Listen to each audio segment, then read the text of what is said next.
Ladies and gentlemen, this is the main event of the evening. Señoras y señores, live! It's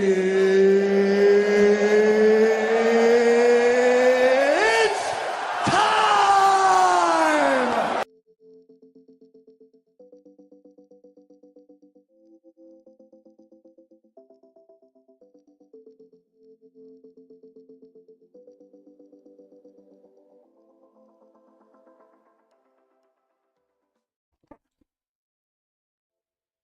It is time, ladies and gentlemen. I hope you're enjoying your evening. My name is Chris. This is Scotty. We are your hosts for the Action Lab, your premier sports and entertainment talk show on the internet. And we are chilling with you live on a Wednesday night on the eve of kind of an important couple days out here in Denver. We got our boy Rec joining us out here for some festivities. So we are, I don't know if that's a good thing, a bad thing, but it's happening. So, welcome in, everybody. We have some things. We have some things we're gonna get to. We're gonna keep it short and sweet tonight, though, because we do have a lot that we're prepping for the next couple days. We're trying to figure out all of our content that we're going to be doing. We're trying to figure out all the festivities we're going to get into. So we're going to try to make this a quick show, get you onto your night early. We've also, Scotty, been staying up late watching Nuggets and Avalanche 2 nights in a row past midnight. So that's also been a thing. You're muted. This guy. Spoiler, I fell asleep before the end of the Avs game last night. I mean, we got home from the Nugs at like 12:30, and I was like, on Monday, and that was late night, and I made it to about, actually, I made it to like 10 minutes left, so it was still 0-0, and I'm like, this game could go on forever, and I had it on my phone, but I fell asleep. Yeah, I fell asleep in the middle, like as soon as the third period ended and it went into like that intermission, which by the way, I've told everyone this, intermissions for overtime need to be, they don't need to be normal intermissions. Make them 15 minutes, make them 12 minutes. Speed up that Zamboni, get the ice ready, and let's go. Maybe that's what we need to put on the Zamboni is a cheetah, so that way we can have that thing go out there faster and, you know, just turn it into a cheetah. If the Mammoth can do it with their Zamboni and turn it into a Mammoth, we could do it and just speed things up in between. It gets too late, man. I did end up staying awake for the final goal in overtime. So luckily it didn't take. You fell asleep. You fell asleep during intermission and then woke up again. Yeah, it's weird. I don't know how I managed that, but I managed it. I mean, with how these games have been going, I'm like, it could be scoreless in overtime for 3 periods. It was rough, but it didn't last long in overtime. At least, well, it was about like 7 minutes in, I think. yeah. But either way, that's why we're gonna be kind of making it quick and sweet tonight. So we're gonna jump straight into some NFL draft talk because that's what that's one of the biggest events going on tomorrow. Coincidentally enough, Scotty, we have NFL draft tomorrow night. We have Nuggets playoffs and we have Avs playoffs all happening at exactly the same time. Look at this dude. Look at this dude. What's up, Derpy? Sports capital of the world. Of course, Denver doesn't have a pick tomorrow, but still, it's the NFL draft. Chris, here's a question for you. Rank 1 to 4 in terms of excitement for you for tomorrow between the NFL draft, Nuggets, Avs, and Rec arriving. Rec arriving is definitely at the bottom. Distant. Boo. That was supposed to be you were supposed to be nice. I was the one that's supposed to say rank 4. Mixing it up here. No, No, you have to be the nice one. I would say Nuggets is probably number 1. Nuggets is 1 because there's some anticipation. We've had some things happening, at least in the media, Scotty, where I'm just really excited to see how the Nuggets come out in Game 3. In case you guys missed it, there was some Jaden McDaniels quotes coming out of the last game that after the game was over, basically said that every single Nugget player was a bad defender and that you just go at him. You just go at every single one of them. He named them Jokic, Murray, Aaron Gordon, Tim Hardaway Jr., Cam Johnson. He dropped names. He was like, and someone followed up and asked, what do you mean? You mean all of them are bad defenders? He's like, yeah, all of them are bad defenders. You heard me. And so that quote has been circulating for a couple days. The Nuggets have heard it. They had their media availability today. They talked about it. They downplayed a lot of it, but you know that they're going to have something a little bit more of a fire when it comes to that bulletin board material that Jaden McDaniels put out there. So Got fire in your gut? yeah, I mean, if he got that, if the Nuggets don't have that fire in their belly, You got fire in your gut? I don't know what. Here's my only concern with it, Scotty. If the Nuggets come out flat and lose Game 3, there's genuine concern that will I'm a very optimistic person when it comes to my teams.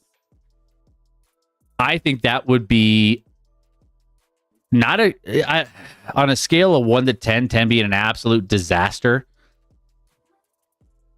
It's easily an 8.5.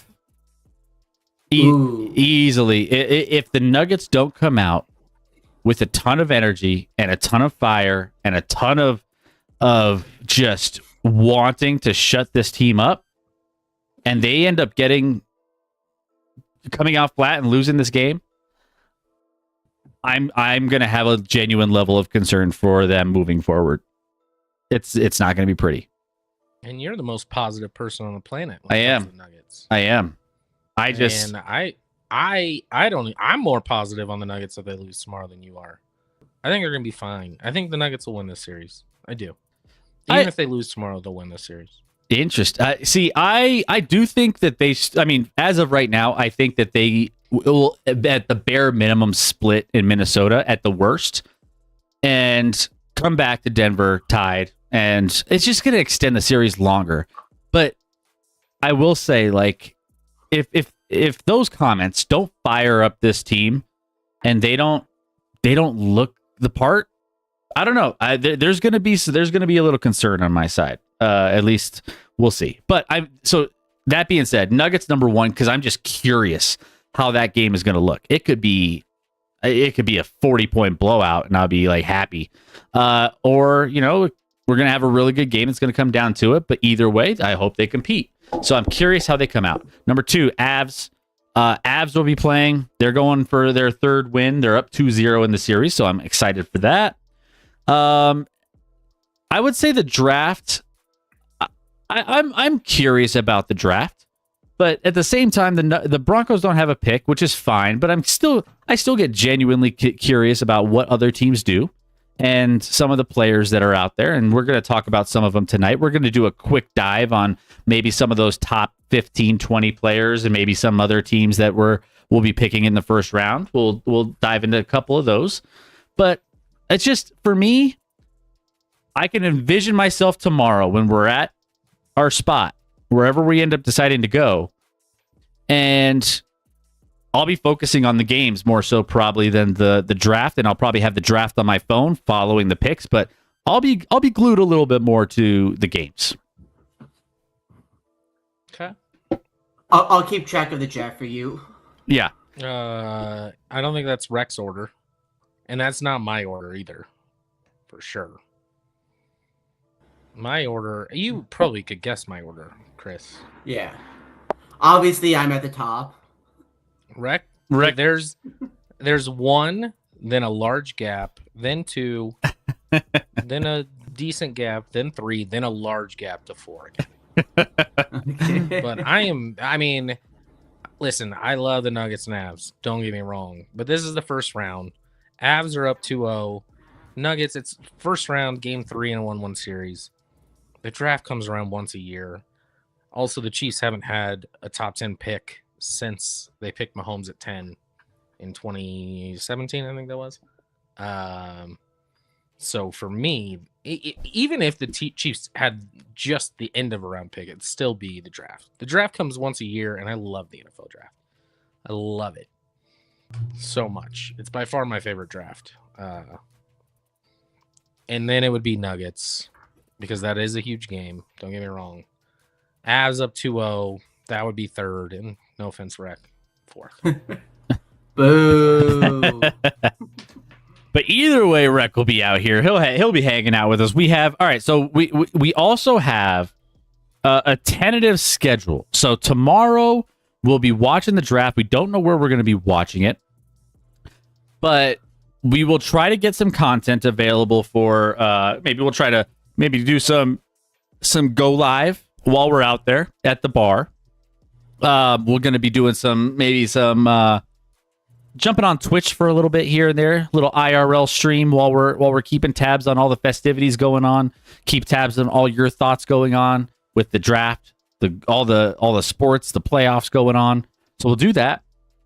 Friday night, I think, is going to be a low-key night. We'll see. It might be chilling over at Scotty's late at night. We're going to try to attempt to get maybe Rec to not watch a bad movie, but maybe actually watch a good movie for once. Who knows? Maybe we'll get him to watch one of the greatest sports movies of all time, Remember the Titans. Or we can watch basketball. You watch them with NBA playoffs. We'll see. We'll see. We'll see, Rec. We might force you into a movie. We might have to tie him down to the chair and be like glue, open up his eyes like it's a torture chamber, and just have him just. What is that? Clockwork Orange? While you eat Chipotle, we'll order you some Chipotle, Rec. We'll figure it out. Right. He's never had that before. He's never had Chipotle. No, I've never had Chipotle. I don't know. I don't understand so many things. But for all of you people, have to understand. For all of you lab rats who are going to be here Saturday nights, we will be trying to get together Saturday night for the Lab Rat Summit out here in Denver. So if you live locally here in Colorado and you want to meet up with Rec, Scotty, myself, anybody else that's around, we're going to try to find a spot. We'll put it in the Discord where we're going to be. And we are going to have a little get together for all the lab rats somewhere. And we're going to watch the Nuggets game on Saturday night. and we'll get a picture. Maybe we'll throw it in the Discord. We'll have a good time. So that means so Cuban. I think Diacola's in, is it based on the chat. Medusa. We got to reach out to Broncos. I don't know if Broncos will be around. I haven't seen him in the chat in a while, but we can DM him. All of you guys who are out here, we'll try to get together and have a little bit of a fun night. It's not a reunion because we've never gotten together, but we'll have some fun. So, it can be a union. Diacola, really looking forward to meeting Rec. There you go. That makes a lot more forward than the other two are. That makes one of us. So funny. So that's the plan. So keep your eye, Cuban, everyone, Diacola. We'll keep you posted. If get some drinks for Rec, don't worry. Yeah. And it will be local. I don't know where. Force him into a movie. We're gonna force him into some drinks. You force me into everything. Yeah, yeah. You agreed to come out here. Now we're in charge. We're the captains now. Yeah. Yeah. So it'll be a good time. But so we had a poll that didn't end in the tie. Mock draft contest. Do we want to set that up last minute? Are we gonna get? I can set that up. I didn't figure out how to do it. All right, set it up. We won't do anything any crazy since it's last minute. We'll just play it and have fun with it. Just for fun. Just for fun. Like. Yeah, we'll just have fun with it. That's cool. And whoever said don't care, you got to join. You are now required by law to join. Sorry, not sorry. That's it's too damn bad. All right. So that being said, we're gonna preview some draft. We're gonna guys ask your questions about the draft. We're gonna do, like I said, a quick show tonight. So we're gonna keep it high level. We're gonna keep what our thoughts are, what our predictions are, and we're gonna if there's any particular players you want to keep an eye on, we can open up their profiles. We have the Ringer has their board where they evaluate players. They have comps. They have some descriptions, positives, negatives, all the different things on the various players. So if there's a particular player you're interested in seeing, we can go ahead and do a little dive into their profile and see what they bring to the table for your team potentially. So let's go ahead and let's dive into some NFL draft. And yeah, Scotty. So is there any we already know kind of what Mendoza's already been in the he's already in the quarterback's room for the Las Vegas Raiders. Pretty much lock for that first pick. It's not pretty much. It's a lock. It's an absolute lock. Mendoza. What's up, P3? Thank you for the biddies. Appreciate that love. I've got it set up. I've got it set up quick. Maybe Sky can learn how to set something up this quick. No, I know how to set it up quick. It's just I delay setting it up.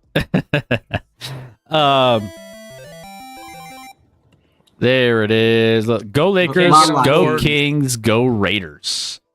There you go. Get on board with that. Thank you for the biddies. Yeah, man, that's a rough set of. You on board with the Raiders? That's a rough set of teams. Rough set of teams. I do like Clem, but I mean they're still the Raiders, so it's hard. Go ahead. Let's go. Go Action Lab. Come on, P3. Come on. I can get on board with that. Yeah, absolutely. So here are some of the rankings for the Ringers NFL Draft 2026 Big Board. They actually, we already know that Mendoza's going first overall, but they have Averill Reese ranked first. Linebacker out of Ohio State in their big board, which, again, is going to go, what, 2 or 3? Depending on... I mean, for the longest time, everyone thought Averill Reese was going to be the Jets' pick at 2. Within the last week, there's been a lot of smoke that it could be David Bailey. The defensive end. So they're going defensive end. Number 2 pick with the Jets is either going to be Averill Reese or David Bailey. which one they take, we'll have to see. It feels like it's kind of 50-50 at this point. And I almost think they'd take David Bailey. Now, when I compare the two, both are elite athletes. I mean, both are going to be good edge rushers, I think, in the league. I think Arvell Reese has a higher upside. Arvell Reese is like 20 years old. He's a child. He's way more raw, but his athleticism and traits, I mean, he could be the next Micah Parsons. Like, that's the type of athlete he is, and what he could turn into is like a Micah Parsons, in my opinion, if he pans out, which I think he very well could. David Bailey, I love. He's quick off the line. He's strong. He's powerful. He's long. All the traits you look for. He doesn't have a lot of bend for me, and I like bend in a pass rusher, and he doesn't really bend. So if I was the Jets, I would take Reese, but I've seen it's almost 50-50, and now with national, it's almost like the Jets for no reason at all, because the Jets essentially have the number one pick in the draft. But it's almost like for fun, they told national pundits we're taking David Bailey, and they told local pundits we're taking Arvell Reese. Just for fun. That would be fun. Just to mess with them. Like that's how it feels. There are people that are like, we're positive they're taking Reese, and there's other people that are like, we're positive they're taking Bailey. And I'm like, you have essentially the number one pick, because we all know Mendoza is going 1. So why you're putting out all this smoke, I don't know. Because they're not trading the pick. The Jets are going to stay at 2 and take somebody. The earliest the trade could happen is at 3. Which I'm not sure it's going to happen. Yeah, you have a thought at 3, Rec. Yeah. So this is either the biggest, like the most desperate smokescreen out there in recent years, or the Cardinals have already made the decision. There's been all this talk about, this is going to happen if Jeremiah Love gets drafted. If Jeremiah Love gets drafted, they'll give him a 4-year, $50 million contract. I don't think it's if. From all the smoke, it's more of when the Cardinals draft Jeremiah Love. You think it is Love? Is it a good decision? No, I would agree with y'all on that. But arguably the best player in the draft, just at a position that money-wise, that's a lot to pay to a guy that hasn't played down at that position. That's not paid out like some of the other positions, like tackle or defensive end or even corner. Like almost every position is valued more than the running back position in today's NFL. So it'll be interesting. Unless it's a big smoke screen, like a big desperate smoke screen to get a trade up for Jeremiah Love. They're taking him. I mean, I do think Love goes 3 or 4. I think he goes 3 or 4, which is how. Well, he's going in the top 5. Because if he's there at 5 for the Giants, I think they'll take him in a second. Shades of Darren McFadden. Tennessee at 4 is what they have here. He's better than Darren McFadden. Speed and playmaking, versatility. Talking about him a little bit. Here's some fun facts. I always love the fun facts that they throw in these. Big fan of anime and comic books. Created his own series called Jera Monster, which blends intense football. I didn't know there were red flags. That's a red flag. and wait, someone's trading up for this? Wait a minute, what? Well. Apparently, not according to Rec. The Cardinals are staying at 3 and taking them, right? Yeah, it sounds like they've already made the decision and already agreed to a contract from what these reports talk about. I mean, listen, if he turns into Bijan or Jahmyr Gibbs or someone like that, it's hard to argue with the pick even at 3.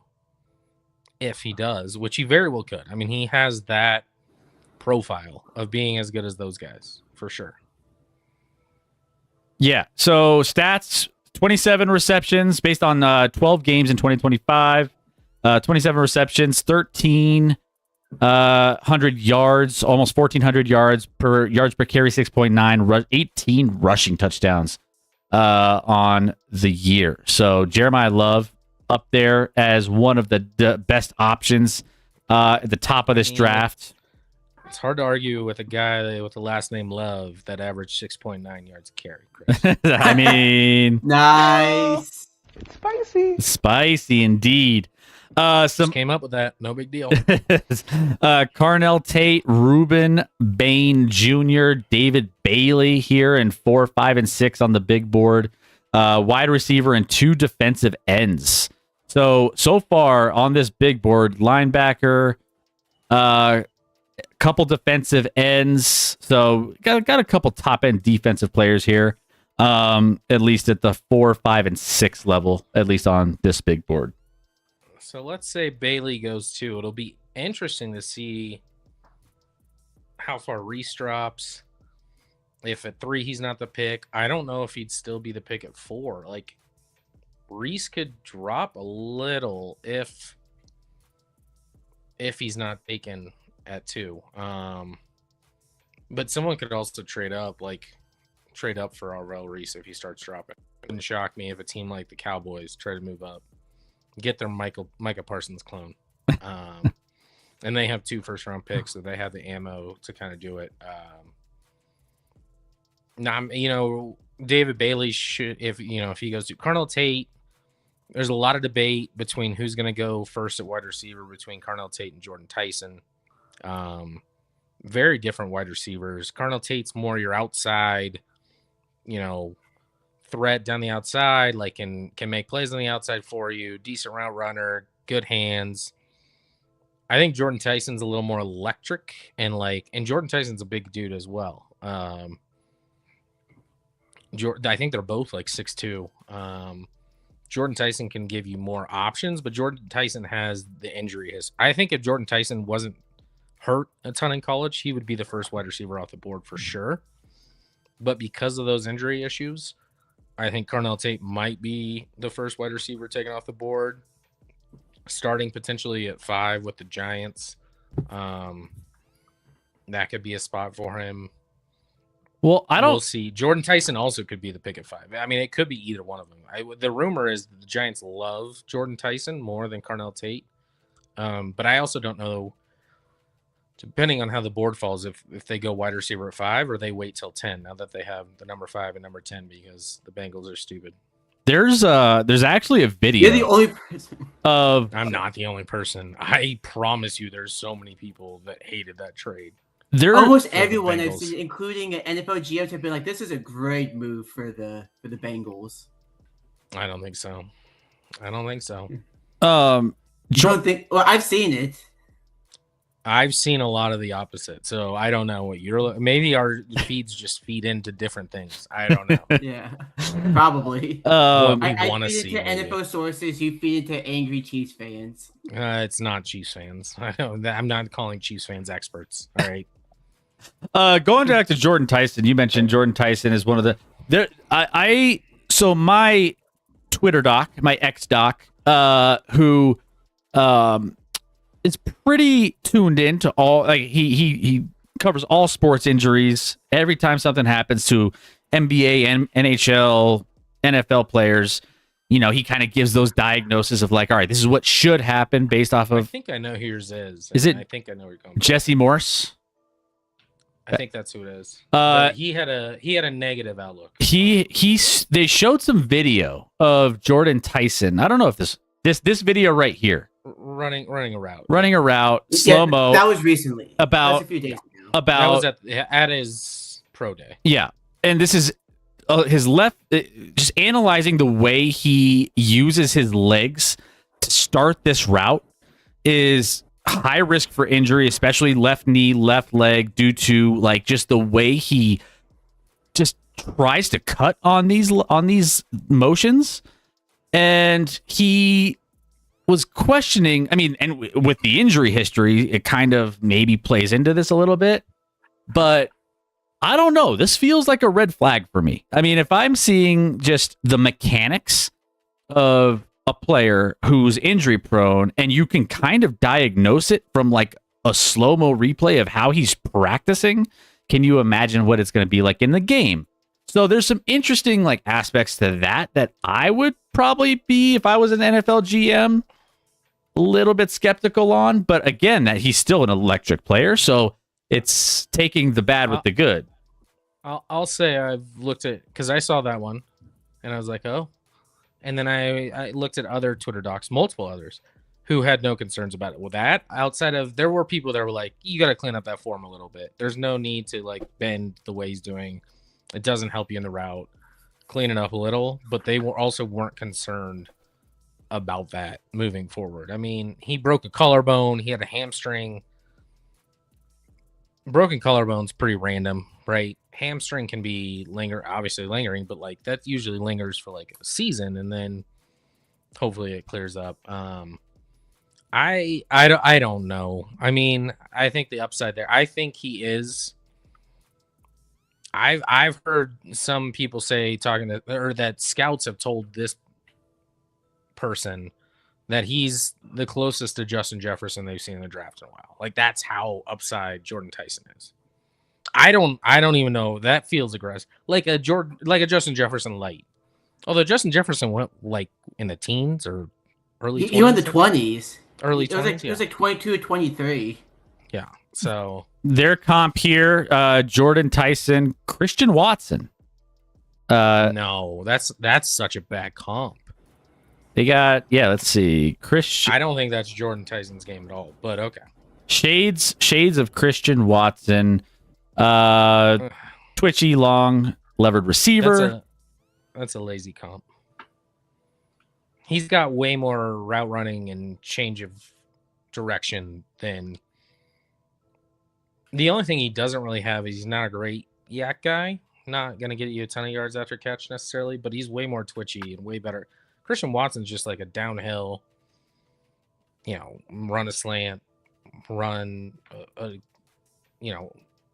curl route. Like he doesn't do a lot twitchy wise. So I think he's better than Christian Watson for sure. 711 9 games, 711 yards, 11.7 yards per catch, 8 touchdowns, 61 receptions. By the way, his older brother, he was hurt. That was 9 games. Yeah. I mean, good production for 9 games though. Brother, yeah. I didn't realize his brother was Jalen Tyson, who plays for the Cavs. I didn't know that. I didn't know that either. Yeah. So one in the NFL, one in the NBA. So shout out to athletes in the family. 6'2", 203, 21 years old. Young kid, man. So Jalen Tyson, be interesting where he ends up going. We also had, who else? Here's Kenyon Sadiq, for all you tight end fans, has 16. Kenyon Sadiq, not Sadiq Bey, Kenyon Sadiq. Yeah. And I think he'll go right around that number. I think he's going to be 15, 16, 17, somewhere around there, probably. Comp to Sam Laporta. I don't know. He looks more athletic than Sam Laporta, I feel like. I mean, he looks... That's racist, Chris. That's... yeah, now we're banned. Well, now you're banned. You're racist against white people. I just see that Sam Laporta's white, and I'm just like, yeah, he's This guy's more athletic than Sam Laporta. Yeah, he's definitely not. Yeah, I figured athletically he's more Kyle Pitts, although Pitts hasn't made it at the NFL level yet. I mean, well, it's gonna happen this year. Just watch. Pitts had a good year last year. I'll give him credit. He had a good year. Yeah. Combine results, but reports are they're looking to trade him. So, combine results for Sadiq. Percentiles, by the way, calculated on how a player performed compared to his position group across the past 10 combines. 100th percentile, 99th percentile, 96th percentile, 98th percentile. In all of the main seems pretty good. Main categories. He's fast. He's strong. He can jump. He's athletic. Yeah. That's pretty good across the last 10 combines at your position group. I would say that's worth drafting at a pretty high level in the first round. I just think tight end is, I think people are a little scared off of, and that's another position group that isn't paid a ton, right? So compared to some of those other positions, and people are scared off from taking a top 10 pick at tight end because I don't know if the production's really been there with, former top 10 picks at the tight end spot. It really hasn't matched, and I'm not just saying Kyle Pitts. There's a lot of others, but it's pretty rare that there's a top 10 pick at tight end. To be honest, it doesn't happen a lot. But Kyle Pitts went like 4, and in that, Yeah, he was the first not that non-quarterback. he hasn't been a disaster, but he hasn't been what you would want from a number 4 pick by any stretch. Yeah. Stats based on 14 games: 560 yards, 11 yards per catch, 8 touchdowns, 51 receptions. Any fun facts? Let's see. Sometimes it's always like you can get a little bit of the fun facts of like who these guys are. Nothing really fun here. Nothing. But yeah. Sadiq was he was like in the 20s. Guy was expected to go in the 20s. Then you had the combine. And he shot to like top 5 player in the draft, and things have kind of tapered off since then. It's like, well, he could be top 10, but he could also fall into the 20s. His stock's been all over the place the whole time. I don't know if he has the hips. You know, he doesn't have the Kelsey hips. The hip shimmy. The Hips don't lie. These hips may lie. I mean, I don't know.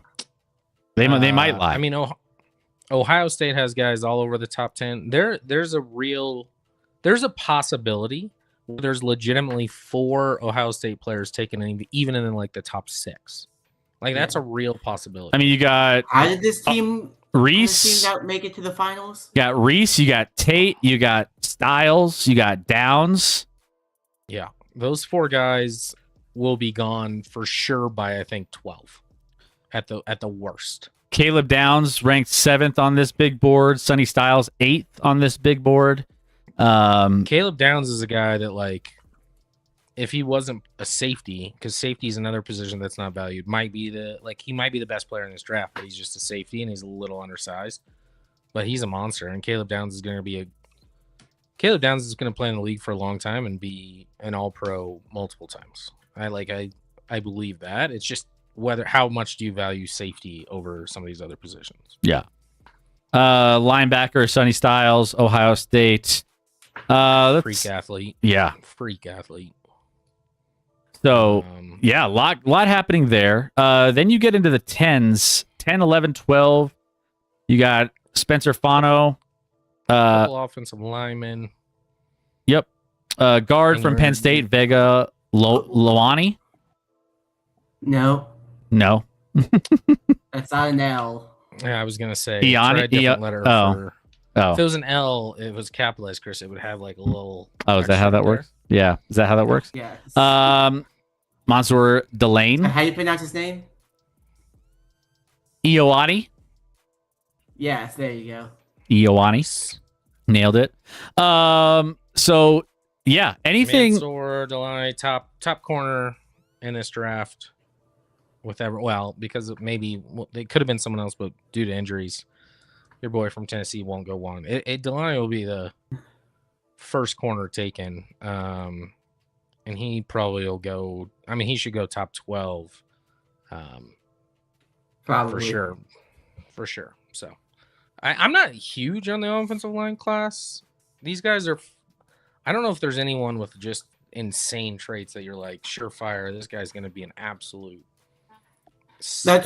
Yeah, I think Ioani's he's the one that's going to be the most reliable because when you're taking a guard that high, that he better be like one of the top guards in the league for a very long time. He's the safest of those guys. Yeah, he's the top offensive lineman in the draft. I don't think he'll go one. Well, he could. I think because he's a guard, you might have Fano or who's the other guy?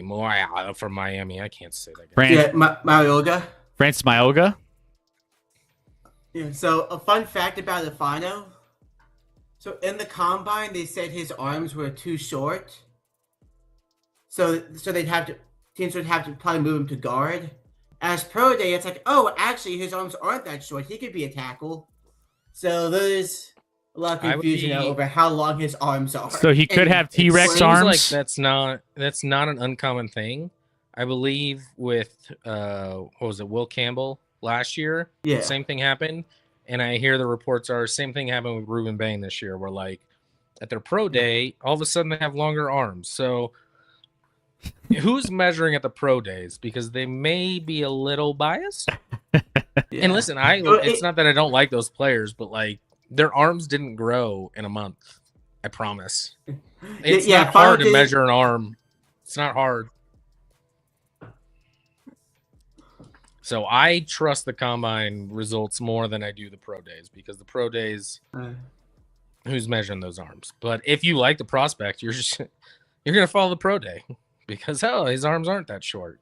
So I like Ruben Bain a lot for the Chiefs. So like, I'll take his pro day results, sure. Even then, like the arm length doesn't mean nearly as much for edge rushers as it does O linemen. Well, O line, it just means you might have to move into guard, but I think it does. I mean, it means something for sure outside, but I think Ruben Bain is an exception to the rule, in my opinion. He's an exception because he could be a Chief. No, I just like his game. A ton of energy, powerful, quick, can bend. Like, he has every trait, super athletic, outside of long arms. If he had long arms, he would be the top DN in this draft. Ruben Bain, they have comped shades of Melvin Ingram. Yeah. 6'2", 263 pounds, 21 years old. Let's see. Oh, here we go. Fun facts. Reportedly has sub 31-inch arms. Okay, there we go. They were at least 31 and a half at his pro day, Chris. So I don't know. Yeah, reportedly my ass. I love this. We were just talking. It's all about size, Scotty. It's all about size. Allegedly. It's all about, ask any woman. It's all about size, right? You gotta give him that huck too and spit on that thing. And that goes. We're talking about athleticism and emotion. The motion of the ocean. Yeah, I don't know. Yeah. I mean, the fact that it seems like size matters if it's a fun fact here. Let's see. Ranked 6th. It's not fun for Ruben. Are these fun facts for him or for everyone else? For everyone else. After Miami defeated Ohio State in the playoffs, Bain said he was just ready to watch Stranger Things when he got home. Okay. He likes the Stranger Things. He likes his shows. Never seen an episode of that. Of course you haven't. I wouldn't have ever expected you to watch a show episode. I watched season 1. It wasn't my thing, and everyone loves it, so that's fine. It just wasn't my thing. Oh, here we go. Arm length 30 and 7/8. There we go. We got the exact measurement here. Okay. But at the pro day, let's see. Just because I'm curious. Here, pro day measurements. I can spell that. It was 30 and 7/8 at the combine, but I swear I saw something that was like, it was measured longer at 31 and a half. But I don't see anything about his pro day. It's all, everything that's online is about what he was measured at the combine. So I don't know. Could have been lied to. Must have been a lie. Lie detector test determined that was a lie. I don't think they typically release measurements at pro days, actually. Well, unless you didn't go to the combine. Maybe if you didn't go to the combine, they do. But anyway. Keep going down through these big boards. The 13 through 15, we have Concepcion right behind Lemon. Lemon got KC. Is that a sign, Scotty? KC? Is it a calling card? Not unless he drops to 29 or the Chiefs somehow move up, because they're not taking him at 9. So, I like his game, but I don't see that happening. It would be a perfect fit though with his name. It would be perfect. Yeah, you just put KC on the back. Don't even put your last name. What's funny? Like KC by many people isn't even seen as a top 4 receiver, let alone the 14th best player in the draft. Like, it was that's like, higher than everywhere else. Yeah. Like, he's seen as like a late 20s guy. And I think he might end up falling a little bit here. Let's see. What has he got going on? He's definitely not going in top 15. And Thieneman is high there too. The safety from Oregon was right behind that. Yeah, I've heard a lot of good things about Thieneman. You- I have 2. I just don't know. 15 is aggressive, but everyone's got their rankings. Let's keep going down here. I've seen a lot of mocks with him in the top 20. We got Kenyon Sadiq. We already talked about at 16. Jordan Tyson 17. Jordan Tyson probably is going to go higher, I would think. I think. Hang on, Tyson after Concepcion. They have KC as the 3rd best receiver. That is crazy. not right. That's crazy. Then we got Monroe Freeling, offensive tackle, Georgia, here in the 18 spot on their big board. So we haven't had too many SEC guys, right? SEC usually kind of holding things down. Had a lot of Ohio States, obviously, at the top of the draft. But I think this is what have we had any other SEC players? Well, you had maybe a couple. LSU. We've had some. LSU. Yeah, Delani. Yeah.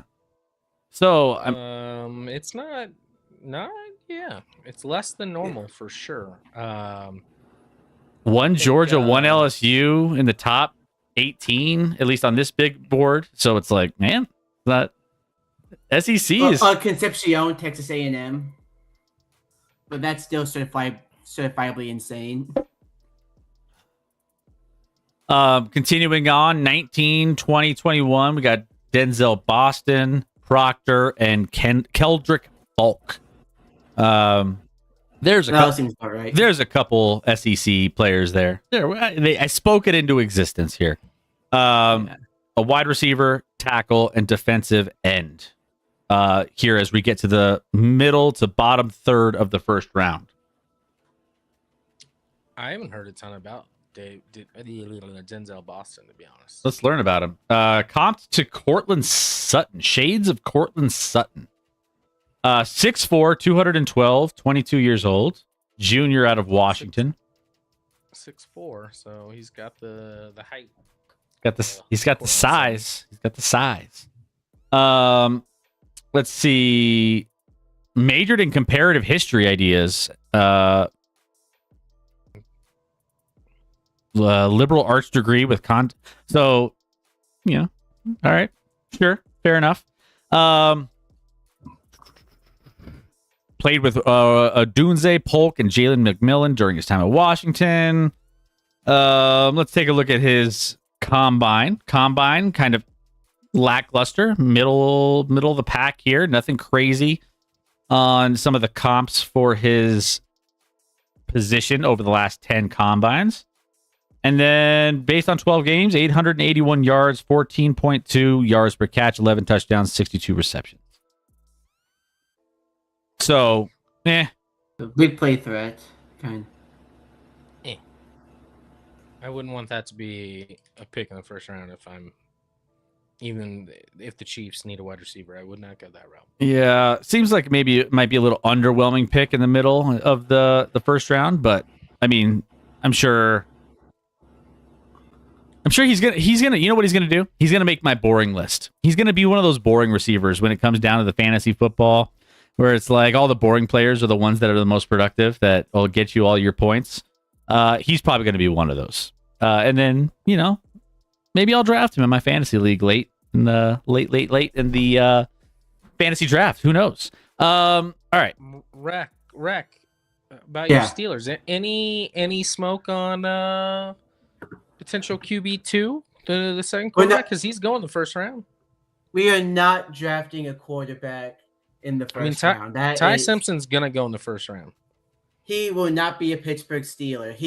Mike McCarthy has made very clear the type of quarterback he wants, and Ty Simpson is way too small.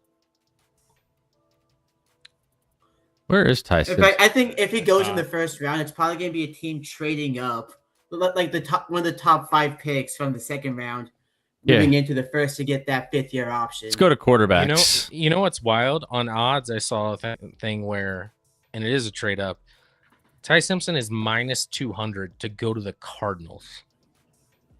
The Cardinals don't have a second round or a second first round pick. They only have the one, and Ty Simpson's going. Oh, in the it's first round. perfect too. Look at this. Ty Simpson, 49th ranked, right? At least on this. Yeah. Well, look at that. Kenny Pickett. Kenny Pickett. Look at that comp. You gotta pull the trigger. You gotta Rex, pull remember, this. Remember how much you love Kenny Pickett? You remember. You Yeah. remember. Yep. And then we ruined him. Shades of Kenny Pickett. It was meant to be. It was meant to be 6'1". What is his hand size? Now, fun fact. Fun fact. Ty Simpson's father, Jason Simpson, head coach of the school I coached at. So Yeah. I've worked with Ty Simpson's father. All right, hand size 9 3/8. Is that what was Kenny Pickett's hand size? I don't Do we remember. remember? I mean, I do remember that I It's- measured yeah. out my hands and it was the same size. those are bigger. I think it's more his like stature than Kenny Pickett was 8.5. 8.5. Jeez, that's crazy. Okay, so he's got bigger hands than. Although, wait for it, at his pro day, it was apparently 8.625. Everything's bigger on pro day, you know. Yeah. Everything's Yeah. bigger in Texas. Let's see, 3,500 yards, 7.5 yards per attempt, 28 touchdowns, 5 interceptions. Which, if you put any money on Ty Simpson to Pittsburgh, go ahead and cash that out while you can. It is not happening. That will be. It's already been confirmed. Now I want it so bad. Oh, Now Rex, I want it look, so he bad. even makes his own duck calls when he goes duck hunting. See, Oh God, Kenny Pickett mixed with Devlin Hodges. That's awesome. see, there you go. Do you two remember the Legend of the Duck? Legend of Duck Hodges. Old Duck Hodges. I remember him. Yeah. Yeah. Yeah. You guys are picking Yeah. where? Oh, we're picking 21. 21. Ty Simpson 13-1, but no one's better than 6.5. So like, It's not DraftKings- happening.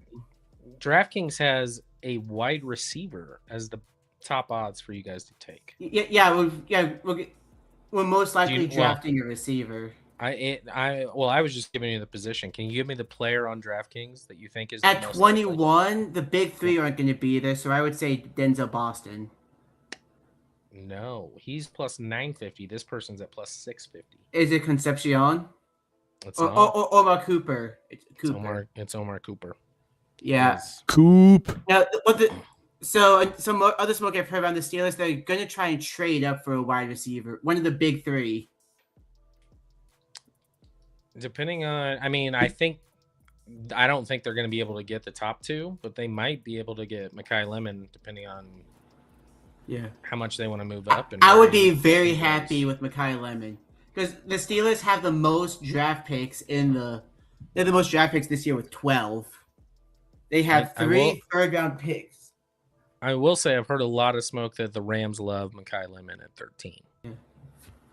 Yeah, So the Steelers are definitely looking to do a trade up. They might go above the Jets, above the Rams. The Rams need to balance out the juju of Puka Nakua. They need to like, balance the crazy, right? So With Mekhi Lemon. yeah, anything will work better than what's on the other side. Chris, I think you should relook at Mekhi Lemon's like combine presser. What did I, Dude's crazy. is he crazy? He's already crazy and he's not in the league yet. What did he say? What was he? Oh man, He didn't say anything. It's what he did. But people compared it. His draft comparison is Ka from the Jungle Book. All It right. was a little interesting, to say the least. Let's see. I mean, Just Google Mekhi Lemon's combine and you'll see it. It went viral for a while. I may have saw. Models his game after Amon Ra, so Yeah, Nothing wrong with that. his Mount Rushmore of Another USC USC guy? receivers: Marquise Lee, Amon Ra, Robert Woods, and Drake London. That's his Mount. Marquise Lee. That's That it. is a- yeah. Marquise Lee's interesting. That's his Mount Rushmore there of USC receivers. Let's see. He's young, so he doesn't remember some of the other guys they have, but that's fine. Let's I'll be see. right back. Hold Yeah. Go ahead. So let's go ahead. So by the way, I wanted to go back real quick because we were looking at the quarterbacks actually. So there's only 5 quarterbacks that are on the board here. Mendoza, Ty Simpson, Garrett Nussmeier is ranked 71st on the big board, third quarterback on the list here. Then Carson Beck, quarterback out of Miami, and then Drew Aller, quarterback out of Penn State, as the 99th ranked quarterback. So Joe Milton, I love it. like this, I mean, honestly, I'm looking at this and I'm thinking to myself, we went from having like such a crazy quarterback, draft in recent years, right? Even going back to that big draft with the Bo Nixes and everyone else in that draft. I'm just gonna say Bo. Yes, that's the first draft. That's the first name. You think of the best quarterback out of that draft class. But then you look at this one, and it's like, I mean, even Fernando Mendoza at first overall, like, are we really sold that he's going to be like a top 10 quarterback in the league? And then the quarterbacks in this draft, if you're looking for quarterbacks, it's looking pretty rough. It's not good. If you need a starting quarterback and you're not getting a starting quarterback. You might want to look at Fernando's pivot comp. Yeah, Fernando's comp here is shades of Flacco on the field, Russ on the mic. Oh, that's not good. Why does the Ringer hate Fernando Mendoza? Like, I can see the Flacco part, but why do you have to include the Russ part? This Russ on the mic, not on the field. No, I know, but that's worse. He was worse on the mic than on the field. It's spicy. Yeah, he gets just mean. So there's that. I think the number 3 quarterback that's going to get taken is actually going to be Carson Beck. Yeah. Which I'm not saying obviously he's had some issues at Georgia, had to move on from there before going to Miami. But there's a lot of smoke with him to Pittsburgh. A lot of smoke with him to Pittsburgh, and I'm not a fan. Ooh, tall enough for you? From McCarthy, I do not like that. Like he's got a noodle arm, and he's old. But how are his hands? How are his hands? He's Good comp to Davis Mills. Does he have small enough hands for you, Rick? Oh, if he's comp to Davis Mills, how long is his neck? Yeah, hold on. Let's see the neck length. Did they neck size? Is neck length part of the combine? Only arm. Sorry, no neck length. Missed out on that. 4-star recruit out of Jacksonville, number 9 pro style quarterback, and number 254 overall player in the 2020 class. First 5 seasons at Georgia, then transferred to Miami. So he is old. He is 20. Cuban, it's going to be 23 years old. But that was what Bo Nix was when he was drafted, and everyone thinks he's great in Denver. We'll see. Cuban, it's going to be so hard to heckle and send death threats to a Cuban QB for a few years until the Raiders ruin him. That's just how this division works. I didn't even know. I'm going to be honest. I didn't know Mendoza was Cuban. Yeah. He looks like a door-to-door Catholic priest from New York. I did not know he was Cuban. He's such a strange overall dude. Like he's just a different guy. Fernando Mendoza he's just a different guy. I don't know if this is appropriate to say, but I'm just like looking up something, and it's just the first snippet of Mendoza, and it was like, Mendoza certainly looks the part of an NFL quarterback. I'm like, Cuban? I don't think that's Well, he doesn't look Cuban. He looks white. I know. Well, no, they were talking about him being 6'5" and 236. That's what it's actually. It's like, wait a Also, minute. look at the Rockies doing well. Yeah, getting a dub tonight, hopefully. 7-2. You know? Split 2-2 with the Dodgers. Let's go. It's and then on the comeback trail. We're 0-4 against the Padres this year, so this would be our first one against the Padres. Get it done. What position do you think is probably the strongest of all the positions in this draft? Which one is probably the deepest and strongest of all of them? I think edge is actually pretty deep. Defensive end. This is not a great draft class, to be honest. It's just not. Once you get outside the top 50, there's not a lot to look forward to. I think, like, interesting, just to go off, like, running backs, for example, I think I saw something where, I don't know who the prognosticator was, but they had 13 running backs last year valued in rounds, or like a grade of round 4 or above. This year, they have 5. Like, running back's not good, quarterback's not good, wide receivers, okay, solid. Oh, offensive tackle is probably the deepest. I've heard things that there could be up to 7 O tackles drafted in the first round. Yeah, but that's just the position. I don't even know if it's that great, and I don't think it's that great for O tackle. I don't think there's a lot of elite. I don't think there's like blue chip offensive linemen in this draft. I think they're drafting because it's a need, and it's hard to find great O tackles in like free agency. So try and pull the trigger in the first round. That makes a lot of sense. Yeah, and it's still hard. A lot of people are projecting the Chiefs do it, and I will be furious if they take an offensive tackle at 9. But if they take one at 9, okay. But at 9, absolutely not. The Chiefs need to go either edge or wide receiver. Those are the only. Would you take Sadiq? Nah, it's too early. They need to trade back for Sadiq for me.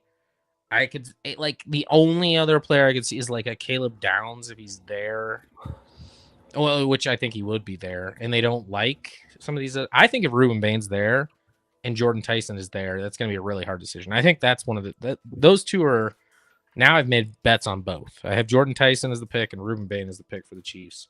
I think it's going to be one of those two.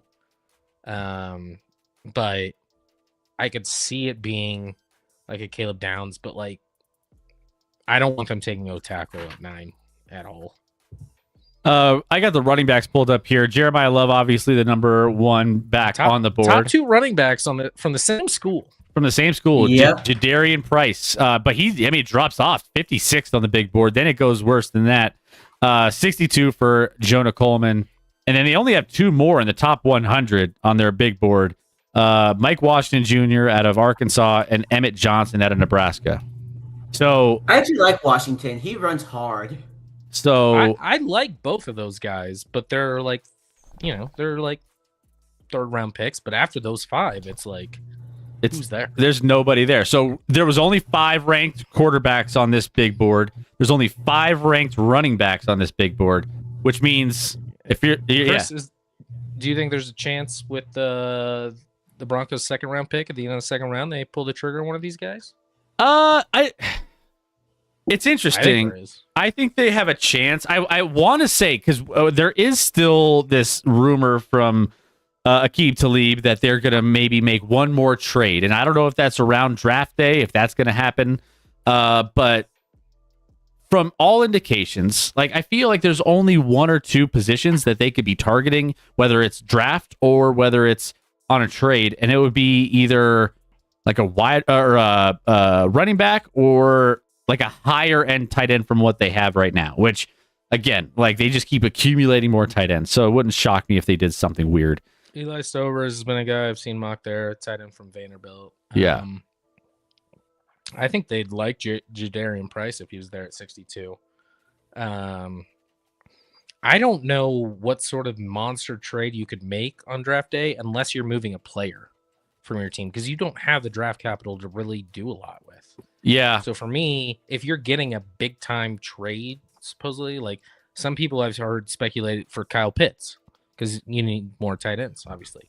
Because Obviously. we don't have enough. Well, you have like 8, but none of them are good. So, I don't think they'll trade for Kyle Pitts, but a lot of people have speculated that as an option.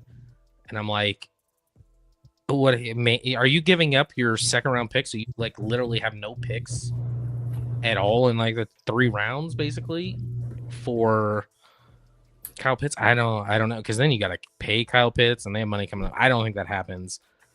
I think Talib's been on it. He was on it with I think he has somebody on the inside. I just don't think it's going to happen. I don't know what ammunition they have to pull off a big trade at this point. I mean, they That's would the need to only part. include some other resources, right? They would have to maybe they throw in Like an edge, like I think they got a lot of edge talent, but like, do you really want to get rid of that? well, and you have depth at Depth. receiver a little bit, but like I mean, Mims. People have said like Mims is similar, very similar to, and it's So I laughed. There was like a poll from a Broncos fan being like, "Would you trade Denzel Mims for Kyle Pitts?" And I didn't even look at it because I'm like, "Of course you fucking would." What? Why would Atlanta do that? Denzel Mims couldn't get on the field with a subpar receiving core last year in Denver, and he's coming up on a contract. you mean soon. Marvin Mims? Damn it! I'm like who's Denzel? No, that's a person. Denzel Mims. He's a wide receiver. Brown? It's fine. Is he a Brown or a Jet? I feel like he was one of those trash. He's a Jaguar. Well, he was a Jet. Yeah, he's a Okay. Jaguar right now, but he was a Jet. Damn it! But I know who you Why bet. does everyone have to have? Yeah, Marvin Mims is not getting moved 1-for-1 for Kyle Pitts. I don't know why Atlanta would do that. That'd be crazy. Yeah, so I don't know what the Broncos are going to do. I have a feeling they're they've stayed pat all offseason. I can't imagine them going crazy now during the draft and like going on some like here's the thing, like I don't see them making a splash for a guy that's going to make an impact on the team right away.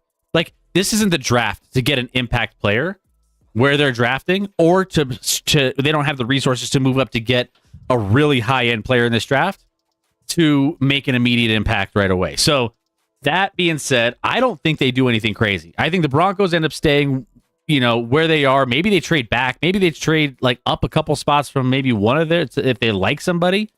But other than that, I don't anticipate a lot. They don't have a first. They don't have a third. Their second is at the very end because they were good last year. So like they just don't have a lot of assets draft capital wise. Maybe the worst in the draft, honestly, or close to it, if not. And I just they do have 3 7th-rounders though. Let's go. maybe package those bad boys and move up. Let's go. I think you could package those 3 7th-rounders to move up to the 6th round, which they also don't have a pick in. Yeah. The theme of their offseason has been we're going to keep going with what we got, and continuity is going to be our biggest weapon. We make a couple tweaks, but generally we're keep running it back. We think we had a good enough team this past year to make it to the AFC Championship. If it ain't broke, don't fix it. And again, they're not going to get any player here in this draft that's going to make that much of an impact, at least without losing a ton of stuff. So it's not worth the gamble. It's not been their story of the offseason. They're not doing much. But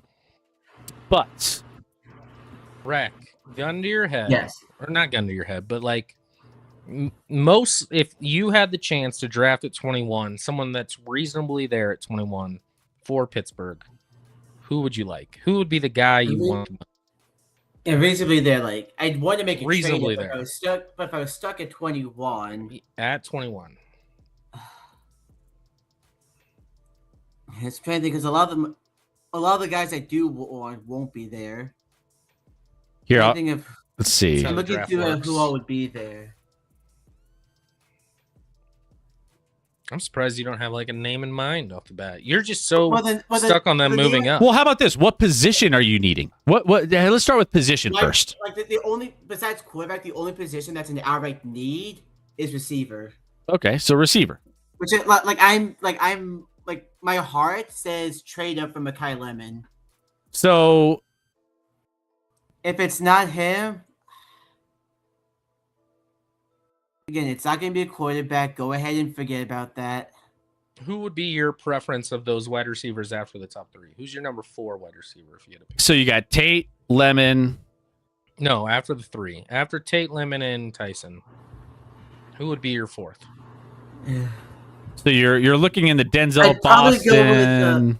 I'd probably go with Concepcion because he's more of the either him or Cooper. Like we have the 2 big guys. We need a route runner. You know who I sneaky I like do- in the second round, if you wait on wide receiver, is Chris Bernard? Bell. Oh, No, Chris Bell. Chris Bell. Interesting. Chris. Chris. Just an absolute monster that's coming off an ACL. But Louisville, like borderline would be. I mean, he's a monster. He's a big dude. That he claims he would run a 4.3. Easy to claim. 6'2", 222. Physical. Similar to DK. Not quite as big as DK, but like big size wide receiver. Had some yak ability, or just downfield speed. Maybe not turning, but like could get downfield quickly. Had a great game against Miami this year at Louisville. That's a guy in the second round if you're wanting a wide receiver that's going to drop because of his injury issue, but would have been a first rounder for sure had he not tore his ACL in November. Makes sense. Also, side note for trade ups, like buyers moving up, sellers moving down. This is a seller's market this year. There's all these quarterback needy teams like Pittsburgh, New York. These other teams like they want to load up on 2027 draft picks so they can get a quarterback. Because next year is supposed to be stacked, although this year was supposed to be stacked, and they we say saw it what every year. happened. Yeah. Yeah. But yeah, like next year is supposed to be stacked with again Arch Manning, Dante Moore, Yamaleva, and like people are talking about how there's a ton of talent next year. So teams are going to want to. So like the teams that are trading down, it's like, all right, you want to move with us? Give us a pick for a quarterback, so we can get a quarterback next year. I'm mad that the Chiefs have the number 9 pick in such a bad quarterback class. Because a lot of times you'd have like 3 quarterbacks go in the top 8. And it drops all the That'd be better great for the Chiefs. drops all the best that'd players be down. Great for the Chiefs, but in this year we got 1 quarterback going before us, and that's kind of annoying to me. Well, the Raiders will take care of business on that pick, and then yeah, I mean we'll see how that ends up working out for them. Otherwise, yeah, Omar Cooper. We were talking about him a little bit. He's ranked 32nd on this big board overall. Comp Josh Downs with a power-up mushroom. Okay. All right. It's probably lower. 32 is probably lower than what I normally see him. I normally see him like mid-20s probably, but not crazy. Like Yeah. So so wide receiver. I do have an overbet. I have an overbet on the wide receivers in the first round at. Probably should log in with my face here. Hold on. I think at 5.5. I took the over on wide receivers. Yeah. Lemon, Tate, Concepcion, Tyson. That's 4. Boston should be there. I think Omar Cooper's going first round. So yeah, these top 6 here should feel safe. Feel safe. It was even odds. It was literally plus 100. So 100 to make 100 is what I bet. Concepcion is good. Recepcion for Concepcion. Yay. Yeah. Also, fun fact: he's got a strong stutter. But is he going to have Again, not a fun fact. Not for It's a him. very fun fact. not for him? Can you tell? Yeah. I don't know. It's not gonna. I mean, are his press conferences going to be as entertaining as my boy from Carolina? No, not at all. But that's okay. Probably turn down some of those press conferences. Maybe he gets out of them. Maybe they're like, "Hey, man, we feel bad for you. Just get out of here. You don't have to sit here." No, it'll be better for him in the long run if he doesn't. What's that's up, what I Gliss? think, I hope the Chargers get Jaden Mavia. The Raiders should get Omar Cooper Jr. So I don't know how I don't think the Raiders is unless he's there or the Raiders move up. I don't think he's making the second round. Jaden Mavia. Why do the Chargers need a quarterback? I don't think Mavi is a quarterback. He's Is he? not. He's not. No. He's not. Let me ch-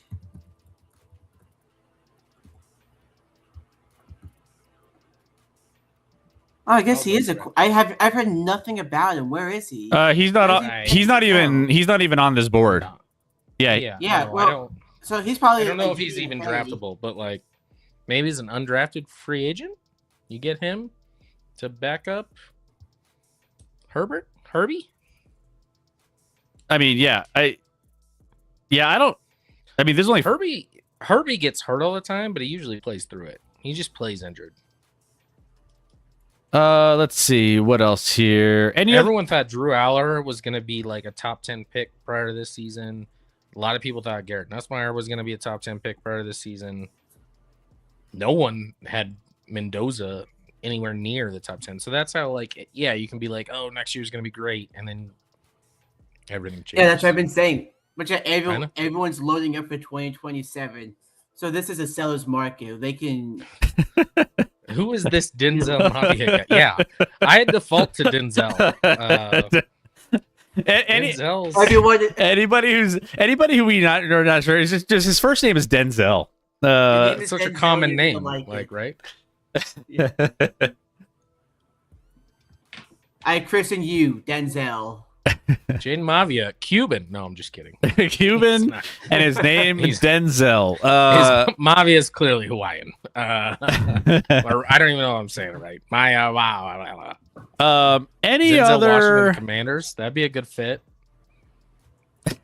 I think Caden Proctor is going to be a good player. I mean, the athletic traits are great on Caden Proctor. The on the field wasn't spectacular all the time, but like he's a monster. I'm glad my safety's getting love because for a long time I thought he was going to be a second round pick. But Thieneman from Oregon.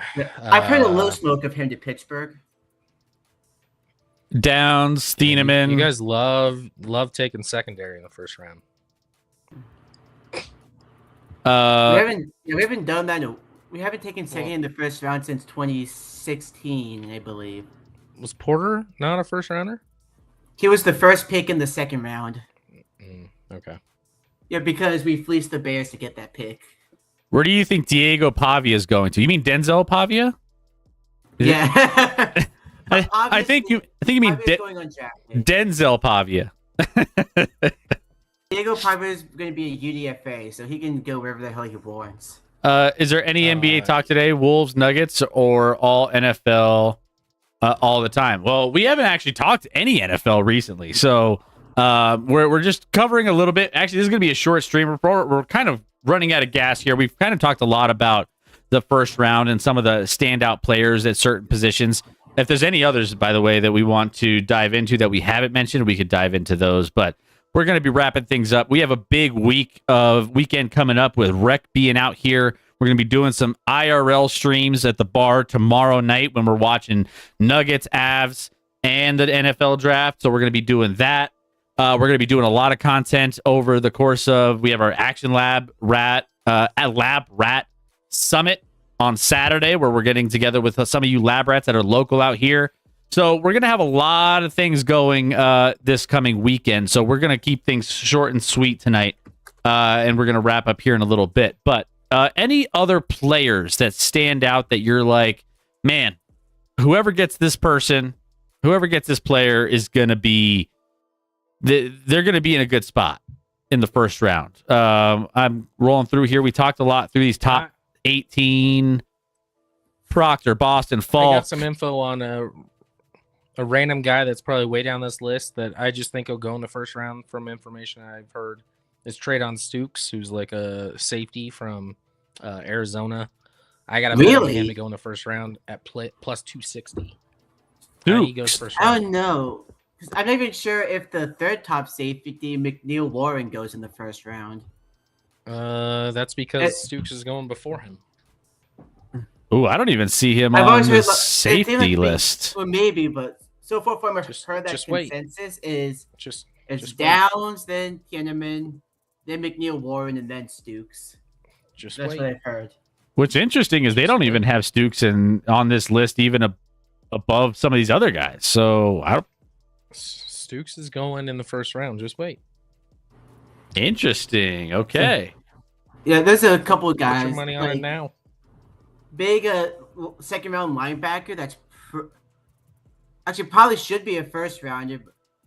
Like second round that's going to be a dominator for a while. Jacob Rodriguez from Texas Tech. Yeah, Jacob Rodriguez pulled him up here. Comped to Nick Bolton. Linebacker spot. Nick Bolton Nick comp. Bolton, your boy. That's not my boy. If that's the comp, that just means he's a smart player. I don't know, and some athleticism. They're good in the run game, but And rangy and hyperactive. That's Yeah. not even what Nick Bolton is. Some of these comparisons are wild because I would not describe Nick Bolton as rangy and hyperactive. At all. Instinctual, relentless motor. They got these little like Instinctual playmaking is spot on. Motor, sure, got that dog in him, sure, but like they said rangy and whatever else they said, and I'm like, no, I wouldn't say that. His wife, fun fact, is Emma. And she is a U.S. Army Black Hawk pilot. No way she's got a cooler job than her husband. That's pretty sick. I'll take that. Damn. All right. I see you. I do like Jacob Rodriguez. I don't know where he ends up going, but I like him. 128 tackles in 14 games, 11 for a loss and 1 sack. Okay. All right. Jacob Rodriguez, 3-star recruit out of Wichita Falls, Texas. All right. So safety. Or no, linebacker. Sorry. Linebacker. Senior. Linebacker. 6'1", 231. Smaller linebacker. Yeah. So so obviously Sonny Styles, Jacob Rodriguez. Then we get into the Anthony Hill Jr., CJ Allen, so on and so forth here. Who else? Anybody else? Any other positions that you want to take a look at? There's a couple of like probably 5th, 6th rounders that have like stupid high ceiling and a stupid low floor. Obviously, the obvious one is Taylor Green, quarterback out of Arkansas. Probably come to Anthony Richardson. Really big, really fast, really strong, zero mechanics. Who? What's his name? Taylor Green, he's not going to be on this list. Oh. He's a quarterback. But there's no way in hell he's going to be on that list. Like I said, it's going to be like a 5th rounder. Yeah. Okay. So he's... Yeah, so it's one of the guys like if you... I would look out for the Broncos to draft him to move him to tight end, Chris.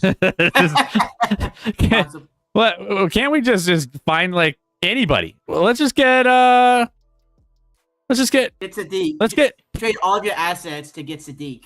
Get Sadiq, you know. Let's just pull just draft every tight end. I think every pick in this draft should be a tight end for the Denver Broncos. Why not? We trade up for Sadiq, then we take all these other tight ends with the rest of our picks. The Sam Roushes, the Jack Endries, Oscar Delps. Oh, yeah. This is our wheelhouse down here. Right here. The low end, bottom of the barrel tight ends, because that's what we love in Denver. Let's do it. Will the Raiders be like Bricks did with Bo? Like Broncos did with Bo, and draft Mendoza, his favorite receiver. Omar Cooper? Omar? Again, I think they'd have to move up. I don't think he's going in the second. I don't think he'll be there in the second. So if they want him, they got to move up. But maybe. Pair him up Indiana. I mean, I don't know if it worked great with the pair up. And to be fair, though, the pair up with Bo Nix was, when did they draft him? Oh my gosh, I'm even forgetting his name. Bo Nix's boy. Yeah, Troy Franklin. Yeah. They drafted him in like the 4th or 5th, so, and that hasn't worked great, to be honest. Not that it's bad as like a 4th or 5th round pick. It's been fine, but like, it's not like that connection has just thrived. Yeah, there's Denzel Franklin. That's who it was. I knew it, Cuban. Denzel Franklin. Denzel Franklin. Denzel. That's on me. Always Denzel. Okay. All right. Well, so now that we have kind of some of the players, what Oh, Denzel Boston on the screen right now. Love that. Yeah. we some you know Love what? that guy. I'm super high on that guy. I said it as an earlier. I lied. I'm super high on any Denzels. If your name is Denzel, you're locked in. I will say, wouldn't it be crazy if a team just did like something like crazy and just picked all the Denzels, or had some sort of like, obviously you're playing around with an NFL draft that you get fired for, but if they're decent players, you could take a chance on them in a draft that's not exactly loaded. Like, no one knows if any of these guys are going to turn into anything, except for like some of these top end first rounders. But like, in the middle rounds, just have fun. Just like take go with a theme for all of your picks. I think you get fired on the spot going with a theme, Chris. And you should get fired on the spot if you're going with a theme of like, well, what's their name? I like drafting players off their name. I mean, the Jets did that a few years ago because they're the Jets. Remember they took Michael Carter and then they took Michael Carter II in the same draft? Or like, all of these players all went to the same high school, or I don't even know. It's just stupid stuff. Just go with it. And if you make it, I could picture Al Davis or Jerry Jones doing that. Yeah, because they're the owners. They can't get fired. Also, did you hear what the Cowboys said about Pickens? I want me some glory hole. They're not going to pay him. He's going to play on the franchise this year. Yeah. I Yeah, don't they're think not they're paying close. him. Yes. yeah.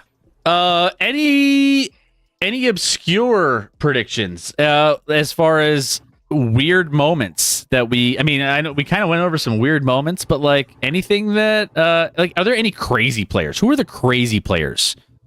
Who are the ones that are like, yeah, questionable on their character? Some shit's gonna go down. I haven't heard a ton of character stuff, to be honest. Yeah. So this is just a boring draft. Like, nothing's fun about this draft. Nothing comes from the guy that has no draft picks. Sure. I mean, you're gonna get a top 10 pick, and then it's just like, all right, cool, all right. Well, no. Then we have 29 in the first round as well, Chris.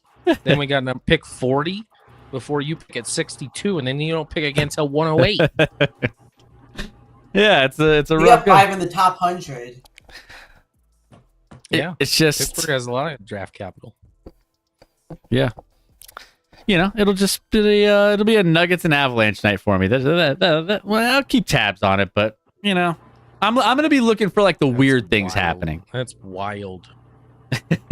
Even with your team now, that should be more interesting in my opinion. But that's just me. No, I always keep tabs. I'm being a little aggressive in saying that. Like I always keep an eye on the draft. It's always something that like, all right, who's taking these picks and the evaluation of the picks and like. There's always something interesting that happens. I just, it's trying to predict all the weird things. Like making terrible reaches is like really exciting for me. Like any player who goes like 15 picks higher than they should, or sounds like Concepcion might go. Or the ringer listed him. or players that drop. Like, what player, in your opinion, would drop really far if like it has a chance to just plummet and be all of a sudden a second rounder after being comped in the first round? Like, I wouldn't say second rounder, but this might be wishful thinking, but Lemon and Tyson have a chance to drop. Lemon because of his stunt at the combine, Tyson because of injury concerns, which I think both have a chance to fall because of that. I think that's wishful thinking. The guy that's like kind of I've seen all over the place, and it's all based off injury, is your boy Jamad McCoy. Yeah. Well, yeah, he didn't play at all last year. No, I know, and like I've seen where like now he might drop a lot, like not first round, maybe not even early second, like late second round, because I've heard along with his injury, there's other stuff that in the knee that like makes it where his career could be rather short. Like the knee was pretty messed up. So that's the biggest one where like based off talent, Jamad McCoy would be the probably top corner in this draft. But because of the injury and his knee questions, he could still go top 20. He could go 60. Like, I mean, there's a big window for him. Y'all remember Will Johnson last year? Top corner in the draft, fell to the second round at Arizona. And then he played pretty well. Jamad McCoy, 26th on the big board here. So kind of accounting for a little bit of a drop towards the bottom end of the first round at the, in this projection. But a lot of people have him at 10. I mean, he's not going to be Delane's going to be the first corner taken for sure. And after that, we'll see between Terrell, Colton Hood from Tennessee as well. Who goes next? But it's not a super elite corner class either. Yeah, you got Chris Johnson in the second round. Yeah, and he's fast. He was really fast at the running back spot back in the day. So he could be. He just reincarnated himself into this draft. He just came back. Kind of getting drafted based on name. Only if he races against CJ2K. CJ, yeah. If he races against a cheetah or some, Cheetah doesn't. And they also give on one leg right now. And then they also give him Chris Johnson's old number. I think he was 26. I don't remember. Well, yeah. So we'll be watching the draft live tomorrow night. We will all be together. Rec will be in Denver. He will make it out to Denver, and we will be going through the NFL draft and watching all of this with you guys. We're going to try to, I'll make sure my phone's all charged up so we could get on a little bit of a live stream for a portion of the draft. Maybe a handful of those first picks. We can, maybe go a little IRL stream action for you guys. And you guys just be ready. If you guys are going to be, chilling tomorrow, watching the draft at home, throw us on and keeping tabs on your notifications, because there's no really time frame that we will be going on. It's just going to be random. So you have to be following the channel. You have to get the notifications, and you have to be in the Discord to understand all of the updates of when we're going to be going live randomly for this NFL draft. Yeah, maybe if the Nuggets game's close late, we'll go live again. Yeah, live reactions to each play live. I don't know. Piglet has a request. Hey, can you boys straighten up Rec before he comes here in 2 weeks? You're going to visit Piglet in 2 weeks? Yep. I don't know if we're the people to straighten somebody up, to be honest. Yeah. I don't think. Yeah, and then It's a trap. After that trip, I'm going to Europe, 2 different countries. Technically 3. Because the Vatican City counts as a country. Well, and I'll be running solo because Scotty will be in Europe. I told Scotty I was going to put a tag on Apple tag in his bag so that I could let Rec know exactly where he is while they're in the same city, and he just happened to stumble across you. I don't think we're going to be there at the same time, are we? I think I'm getting there late June, and it's until early July. Son of a bitch! It's the exact same time. Yeah, you guys are going to be out there together. Yeah, that's why I get tagged. We're going on a cruise though, so like we'll be off the boat some, and then we'll be. Can you just? We're not going to Rome or Vatican City, right? No, never. I just said I was going to Vatican City. I know, I heard that. It would have a hotel in Rome. Not telling you what dates I'm staying there. Yeah, Chris, put the air tag on. I'll put the air tag on him. It'll be fine. Can you just imagine though? You look over in line, you're in line at the Vatican, and you just look over and Rec is just staring up at you. Just randomly just behind you in line. Hi. Or you just hear his voice. You just hear his voice. Like 2 or 3 people behind you in line. You're just like, son of a bitch. You hear my giggle. He could be 50 people back and I hear it. And I'll be like, no, everyone quiet. Family, quiet. Don't look back. Don't look back. Well, I just take a picture from the back and send it to you in Discord, like, hey, how you enjoying the Vatican? Yeah. You're like, this dude's following me at this point. Stalker. So which day are you going to be at the Vatican? All the days. I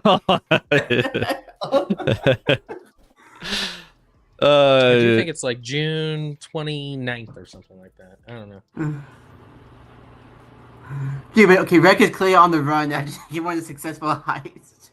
So 2 of these trips are free for me. One of them because of Chris. Yeah, we have we hooked him up. I mean, Chris, you're not making him pay rent to stay at the place at the pad. No, I'm kind of giving him a sweet deal, you know. You're gonna have to buy new bedding after he leaves. I was just gonna burn it. It's okay. Well, I know, but then you'll need a new set. Yeah. I mean, it's okay. I won't. Never mind. I'll keep. Well, I don't know where you. Yeah. I don't know where you're going. Don't do that, Rec. Yeah. This- as I was saying, This is I like realized I Jaden was on McDaniels. stage. You're talking too soon, Rec. You haven't made it out here yet. Yeah. See, you're doing your best Jaden McDaniels impression of why you gotta watch it, man. All of a sudden, And we're assuming he gets here tomorrow, but he's also on Frontier, so anything's possible. hey, that's true. I mean, Frontier flies through storms usually. so even if it rains, I'll be there. Well, it doesn't rain here, but if it maybe out there. Yeah. What But- is the weather? Did y'all ever see the thing of the clip of completely unrelated, but like there's a whole ground stop for tornado warning and Spirit just took off anyways? Like, what are you doing? Going to Vegas? We ordered a ground stop. Never say anything about an air stop. It's just a roll of the dice. It is cooling off the next few days. We've had like 80 degrees the last few days, but it's Yeah, like I I saw off, it. you'll be here in this. It'll be in the 60s. the 60s for the high, 30s for the low. Probably just wear running pants and t-shirt. Going for a jog. Yeah. I just wear hood clothes because it's comfortable. So Got it. while Rec is out here, this on Saturday night, we will be doing a little get together for everyone who's local in Colorado. We don't know where it is yet. We don't know where we're going It's yet. Saturday night. Saturday night for the Nuggets game, we're going to be out and about in somewhere local in the South Denver area, Centennial-ish. I don't know where we're going to be, but we will find a spot local here where we are going to try to get together with as many of you guys as possible. So if you guys are available, keep an eye on the Discord and keep an eye on your DMs so that you guys know exactly where and when to meet up. So that way we can all get together, have a good time, and kind of hang out with our community. It'll be the first time we've ever done anything like this. So we get to meet you guys, hang out, we'll watch some of the game, we'll have some food and drinks and enjoy it. So Saturday night will be the night, and then we'll be going live randomly all through the next 2 or 3 days. Who knows when we're going to be going live? I don't know. Kind of like when we're in Arizona. You never know. When I just pop up on a stream. Scotty doesn't even know. And so, yeah. I usually don't, and then all of a sudden I see the camera point or his phone pointed at me. I'm like, are we live? So that's probably Look how at it's the going to work. camera. Be Yeah. entertaining, damn it. Yeah, I don't know what to do with my hands. So That's a reference to a movie. No problem, guys. is Scott and Rec hanging out on Friday? Unfortunately, Rex got to work. He's got articles to write. Yeah, During but the we will day. be hanging out at Scotty's house Friday night. Allegedly. Allegedly. That's I'll teach your son a couple new things for football. I think I'll he's make him a doing better just fine. player. He's he would beat you in a race wreck right now, and he's 9. Yeah. Yeah, I know, but that doesn't mean I can't teach him something. All right, well, Yeah, those that's that if I don't tell the wife to get the kids out of the house. there's a saying: those that can't do, There's a- teach. There's a stranger coming over. Stranger danger. There's a stranger in my house. Anyone get that song? No. You didn't get my Chris? Did you get my I don't know what to do with my hands reference? I missed it. I didn't catch that. Well, no, but have you ever when on camera I don't know what to do with my hands? This is more during a press conference for the actor in this movie. Can you name the movie? Oh, is it Ted Lasso? No, that's not even a movie. Piglet said it was Ricky Bobby. It is Ricky Bobby. Oh, Ricky Thank Bobby. you. Okay, all right. So what movie is that, Chris? It's Talladega Nights. There we go. There it is. There. Don't you put that eel on me, Ricky Bobby. Talladega. See, I know references. Talladega. All right, so that's gonna do it for us tonight. We are going to send you over to the Legend of Winning. He is covering some more playoff basketball. Orlando Magic and the Pistons. By the way, I haven't seen any of the games. I was watching some of the games last night. Everything was tied up. In some of these series, we had the Boston series tied up. You got what was the other one that tied up yesterday? The Knicks series tied up yesterday. Spurs and Spurs and Blazers tied up. Nuggets tied up. Interesting with Wemby on concussion protocol. Yeah, I mean, they said 48 hours at least, and then they'll reevaluate. I think it's going to be, I think he's going to miss at least a couple games. Which, look out. Can you imagine the Trailblazers to win that series? That would be wild. I don't anticipate that, but it's not a good sign for the Spurs. Sixers, Celtics series tied. Knicks, Hawks series tied. Pistons, Magic tied. The Suns and the Thunder. Thunder about to go up 2-0. About to go 2-0. Lakers up 2-0 on the Rockets. Man, the Rockets are a mess. See, this is why I was like, Rockets, I just knew they were going to be a dumpster fire, man. I mean, in NHL right now, Minnesota up 3-2 on Dallas with 10 minutes to go. That's the only series I care that is a surprising series. Yeah. That's 1-1 right now, but Minnesota could go up 2-1 in that one if they hold on with 10 minutes to go in the third. Yep, Ducks. Oh, so you'll join the contest. Join the mock draft contest.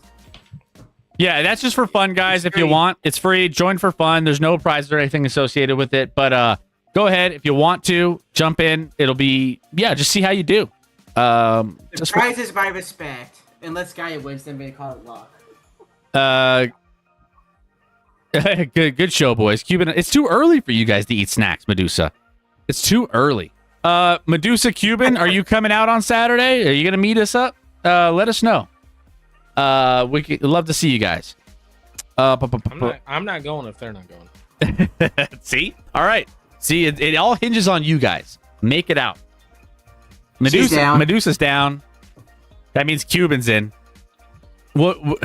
Maybe we'll eat a little later just for you guys. We'll who says we can't have a second dinner? I mean, we're all fat here. I mean, I don't know if Medusa is, but perfect. All right. Well, we'll go ahead. We'll get out of here. We'll let you guys get to your night, and we will see you guys over the course of the next 3 or 4 days, and have a great time with everything happening with the playoffs and everything else. So go give Legend of Winning some love. He is watching some NBA playoffs and finishing up this, I think, the Suns and Thunder game. And then we will see you here very soon. So between now and the next time you see us, go be a good person. Go live in the moment. We don't do that enough.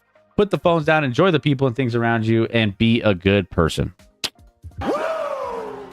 Let's go. All right. bye, everybody. Deuces. Sorry, I was thinking about something else for a second. Missed Deuce. my cue. All right. See you guys. Have a good night. So how can I torture y'all with snacks? It's something I haven't eaten before. Snack wise, I'm not really a big snack guy. How can we torture you by eating some Chipotle? That won't torture me. I mean, I'm down to try Chipotle.